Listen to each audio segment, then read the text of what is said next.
I think one thing that's been interesting for Yelp are there are a lot of people who use the iPhone app or the BlackBerry app who actually don't know that we started as a website. And I think that's really interesting, is that people would use this without ever having been a Yelper or have any connection to the site on the desktop or the laptop, as it were.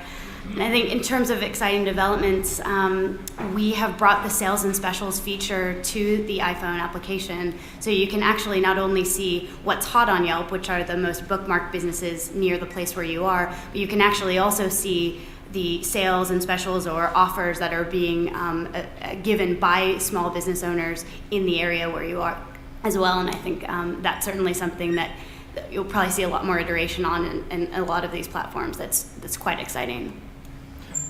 We believe very strongly in what we're calling nano segmentation. So not just micro, but very, very vertical segmentation.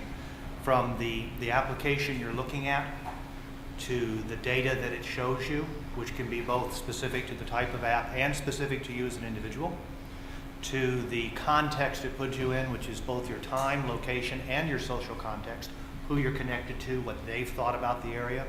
And bringing those all together is what builds apps that sell well, that retain their users over time, and that drive higher revenues from both advertising, sponsored POIs, subscriptions, whatever the appropriate business model is for those users. So we don't see there as being any kind of a dichotomy or a conflict between things like advertising revenues and user experience if you're in a very highly vertical, segmented, nano-segmented application. And so we believe that that's the future. All right, please join me in thanking the panelists for their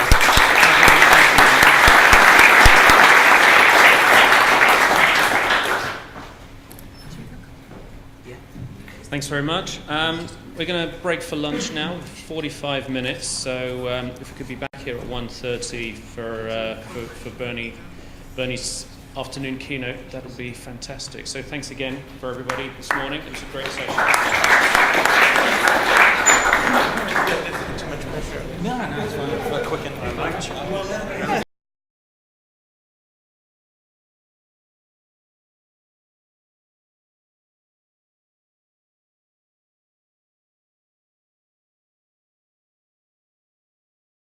Sorry, very quick question for Claudia.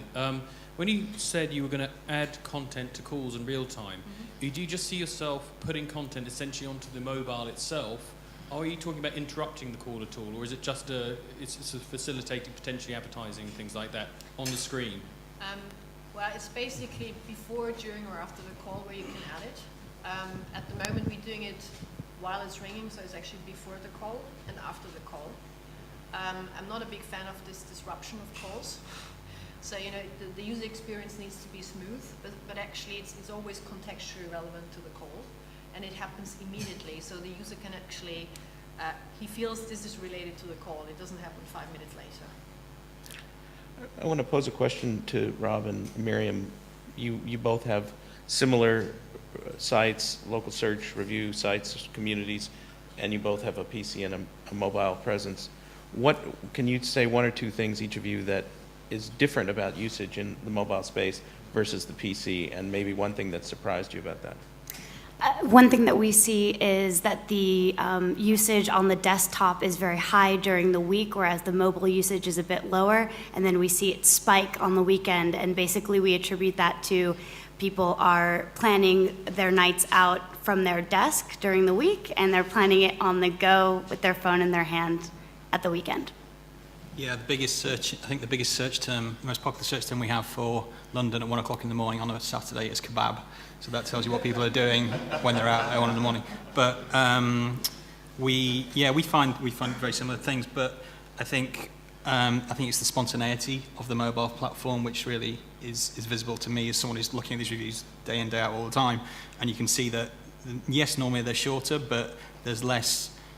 It's not that 24-hour gap where you get to work the next morning and go, right, what was that pub like? There's just that spontaneous, this is amazing, and then there'll be a picture taken in the place. And that's what people are looking for when they're looking for recommendations, is that very unfiltered review psyche that people get when they're on the mobile, and that we've not had to get over that barrier because Twitter kind of did that for us, I think, which is great. You see a lot of the use of the draft. functionality. Are a lot of people using that where they draft them and then finish them? Is that like a high percentage or of people who review?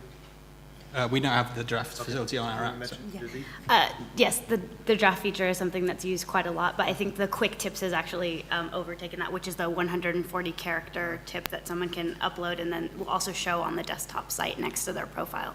We've got a question from Lawrence right here. Yeah, just on the same theme, are there any cultural differences you've noticed across your markets? Have Americans got a greater propensity to eulogize about a business? Are they, English can't be bothered? Are there any differences, that you've seen, or not just in terms of propensity to, but also willingness to give positive or negative feedback? I think the English are notoriously, I think this might be a slur on us, but we're notoriously hardest to get out and give an opinion on something, whether it be good or bad. But once someone breaks that kind of mental barrier, then it kind of comes gushing out, if you like. You can't stop them doing it.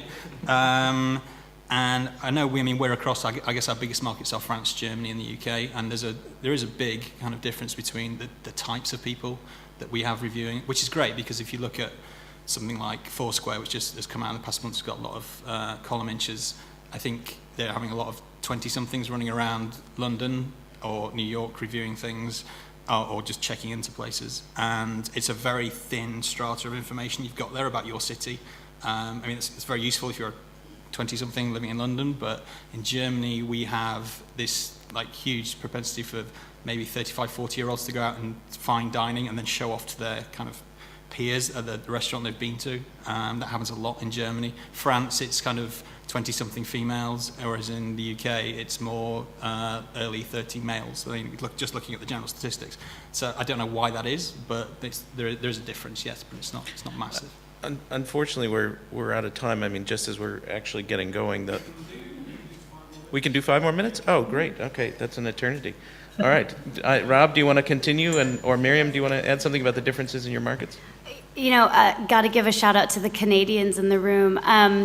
We've noticed from the feedback from our Canadian counterparts that Canadians are not super interested, whereas Americans are, in saying this is the best. And so as a result, you get a lot more sort of breadth and depth of their reviews because they're not interested in sort of this is the best, full stop. Just a quick question on the use of integration of identity. I noticed Claudia's application pulls in Facebook data, but for the other 3, are you interested in, or what's your strategy for either leveraging OpenID or Facebook Connect? Are you trying to keep your audience to yourself? So strategies, thoughts? Well, we're trying to aggregate across because we are a platform. So, for example, we use OAuth to authenticate OpenStreetMap users into OpenStreetMap. We are looking at using OAuth and OpenID to allow a user in somebody's portal to say, here's a problem with the map, and then later log into our MapZen editor and say, I'm the guy who did that, and I want to see the things that I want to edit. So it allows a mobile user driving down the road to say, there's a bug here in my route, without having to stop and try and describe it and then come back and edit it. So our approach is looking at using the open authentication platforms to allow developers to offer their members a broader place to act as a community, particularly around mapping. Yeah, I think this is another case of us waiting for the technology to catch up with us. So we've been waiting for years for people to be able to log in to Kauai via Facebook, via Twitter, via Yahoo, via OpenID, via MySpace. You can do that now. It's much easier to integrate with things like OAuth and OpenID, and we can then start letting people then broadcast out, because that's what they want to do. We don't want to be a walled garden for anybody. So they can then broadcast out their reviews to Twitter and to their Facebook page and things like that, and those interactions keep coming back. So no, to answer your question, we don't want to keep it all on one side.